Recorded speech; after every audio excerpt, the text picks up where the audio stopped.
Magandang gabi, Collegiate Americans. Welcome back po dito sa aking YouTube channel.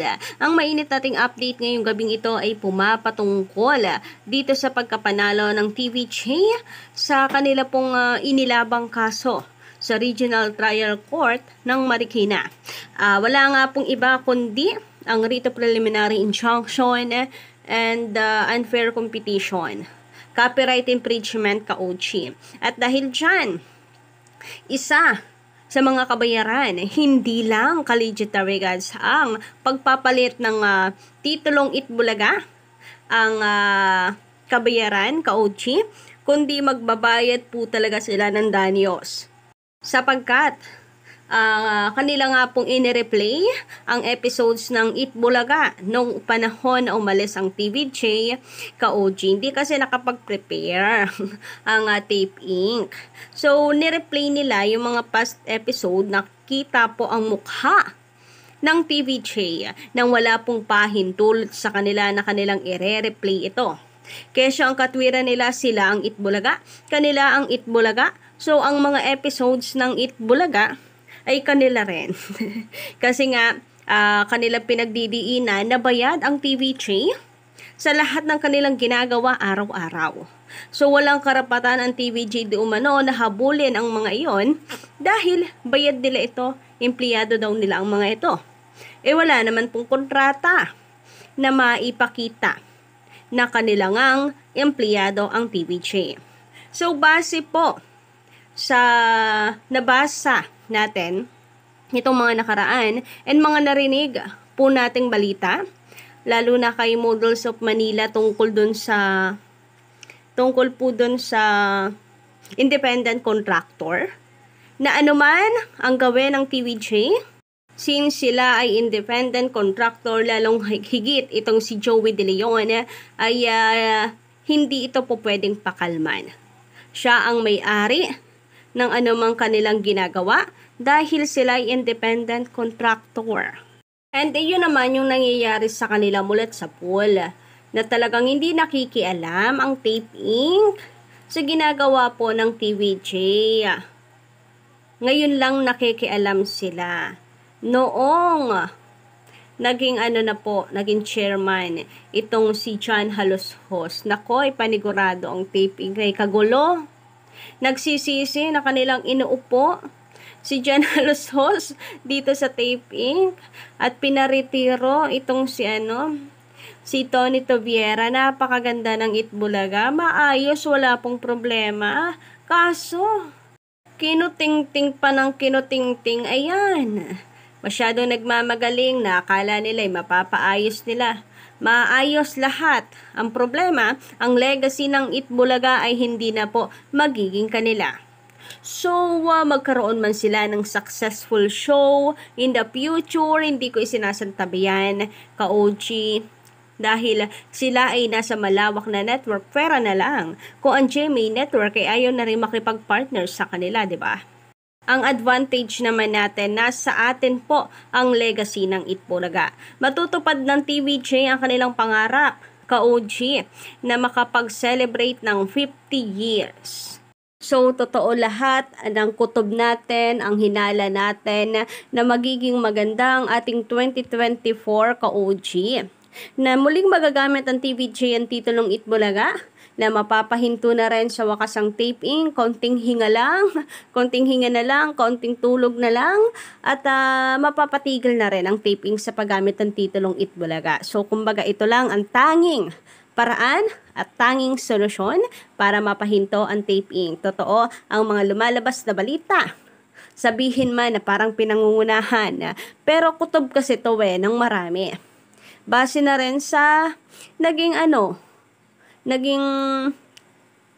press con ng Tape Inc. Doon pa lang naamoy na agad ng taong bayan kung sino ang malakas ang laban. Kagaya po nito, TVJ may sorpresa sa Enero. May sorpresa sina Tito Vic at Joey sa kanilang programang EAT sa Enero. Posibleng gamitin na nila sa susunod na taon ang logo ng Itbulaga sa TV5. And eto na yon.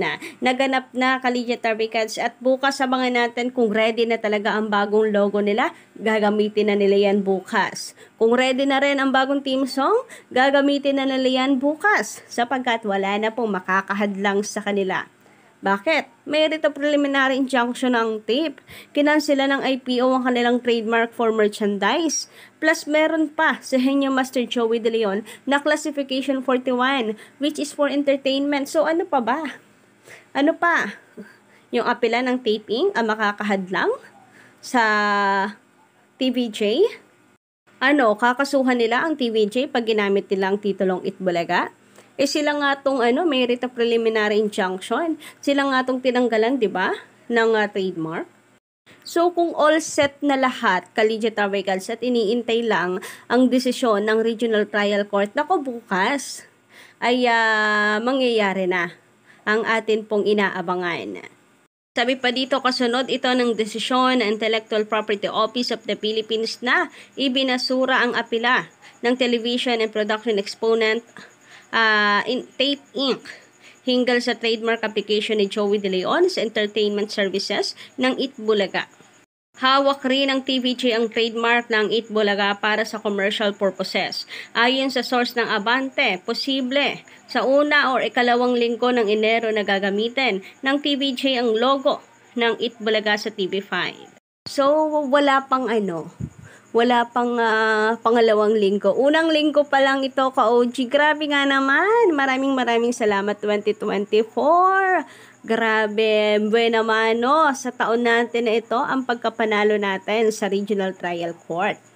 Hawak na rin ng TVJ ang trademark ng Itbulaga para sa commercial purposes. May pagbabago sa anyo ng logo kumpara sa logo noong umalis sila sa GMA7 noong Mayo. Nauna nang sinabi ng dating Senate President Vicente Tito Soto III sa Abante noong Disyembre 7 na inaayos na nila ang bagong recording at logo ng Itbulaga bago ito ibida sa mga manonood sa TV5. Very soon, pero inaayos pa namin ang new recording and logo by January 1st, sabi noon ni Tito Soto. Sa Enero na rin mapapanood ang programa ng TVJ sa CNN Philippines tuwing weekend. And siyang tunay na dobleng pasabog, ka-OG nabubulaga sa atin. Sa Sabado ang mangyayari. Since panalo tayo, Kaligya Tarvikads, sabi dito ni Teresita Aristosa, o diba lalabas ang katotohanan 100% para sa TVJ talaga. Sa TVJ talaga. Pinagdadasal ko yan, Itbulaga history making. Sino pa ba ang tatalo? Legit yan. Thanks. Yan na ang katotohanan. Yes, katotohanan na for sure ay hindi po matanggap-tanggap ng kalaban. Kasi 'di ba, they are trying na na mapasa kanila ang Itbulaga. Iba rin kasi talaga pag nasa kanila yan yung legacy mapupunta sa kanila. Sila ang masusulat sa history. Tapos ang TVJ mababaliwala. Syempre yun ang gustong-gusto nilang mangyari. Kasi 'di ba, first time na susuwagin sila ng TVJ. Anyway, sabi pa po dito, thank you Lord and congrats TVJ to tape. Konting hiya naman, na-replace the title of your noontime show. Respect is the key, yes. Since lumabas na ito, ay beke naman Tape Inc. Baka hanggang salita lang itong mga panatiko ninyo na kayo susunod sa batas. So baka naman konting hiya, pakipalitan na po yan. Sabi dito ng News 5, Itbulaga is TVJ.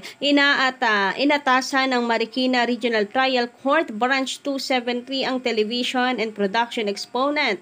#Tape Inc. at GMA Network Inc. Naitigil na ang paggamit sa mga trademark na EB at Itbulaga. Sus mio Marimar. Kasama ang mga jingle at logo nito sa mga palabas, programa, proyekto at promotions nito. Gayon din, hindi na rin ipinapaere o pinapa-broadcast ang mga recorded episode at segment nito bago ang petsang May 31, 2023 sa lahat ng platform ng dalawang kumpanya. So, eto, ka-legit na records. Sana kasama na rin dyan yung mga segment. Kahit po kamukha lang at pinaltan lang ng title, ay wag na po nilang gamitin. Napakalinaw na kasama si Jennifer sa nagsampa ng reklamo. Sabi pa dito, ipinagbabayad din ng korte ng kabuoang 3 million pesos ang Tape Inc. Kina Tito Soto, Vic Soto at Joey De Leon. #TVJ para sa mga danyos, porwisyos na nagawa po. Ipinapakansela rin ang 3 trademark registration ng Tape Inc. Wow! Sa Intellectual Property Office of the Philippines. Binasa ni Tito Soto ang bahaging ito sa desisyon sa live stream ng official TVJ Facebook page kaninang hapon, News 5. So, para po dito yung 3 milyon ka-OG. Moreover, Defendant Television and Production Exponent Inc. is directed to pay plaintiffs the following sums: temporary damage of 1 million pesos each, or total of 2 million for committing unfair competition and copyright infringements against that plaintiffs respectively. Number 2 is exemplary damage of 500,000 and attorney fees of 500,000. So, lahat po ng yan, bale 3 million lahat-lahat. Kasama po ang attorney, ka-OG sa babayaran, attorney fees, babayaran yan ng Tape Inc. So, simula pa lang ito, ka-OG, milyon-milyon talaga ang mangyayari na babayarang danyos ng Tape Inc. Samantala, narito naman ang 3 registration na tinutukoy. EB and logo under Certificate of Registration number 4 to 011-000-5950 dated June 14, 2013 for classification 16, 18, 21, 25 and its corresponding renewal. So, ganun din dito. Dated June 14 naman, 2013. Itbulaga and logo under Certificate of Registration number 4, 2011, tapos 00005949 dated June 14, 2013 for classification 16, 18, 21, 25 and its corresponding renewals. So, yung Certificate of Registration po yung pinagkaiba dito. 5950 yung kanina. Then, number 2, 5949.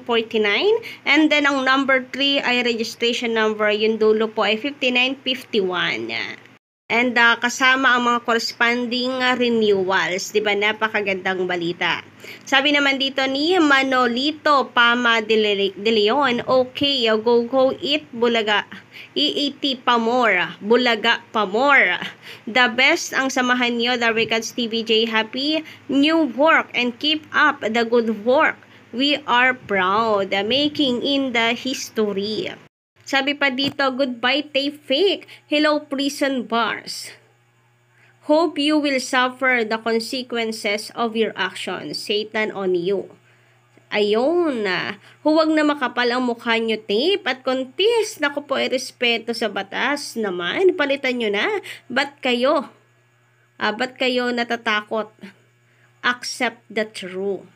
So, for sure niyan, panlumo po ang mga panatiko, pati na rin po ang mga bagong host sa balitang ito. Sige pa, mahaba pa ang laban konti. So, ayan, habang tumatagal ay parami naman ang parami ang panlulumo ninyong nararanasan. Habang patagal ng patagal na sinasabi niyo mahaba pa ang laban, parami naman ang parami ang inyong mga kabiguan. Sabi naman dito ni Desenia Cacho, wow, thank you Lord, pwede na nila gamitin. Pwede na talaga nilang gamitin ang Itbulaga winner. Takes it all, basta TV3 sa TV5 at legit the records, yehey.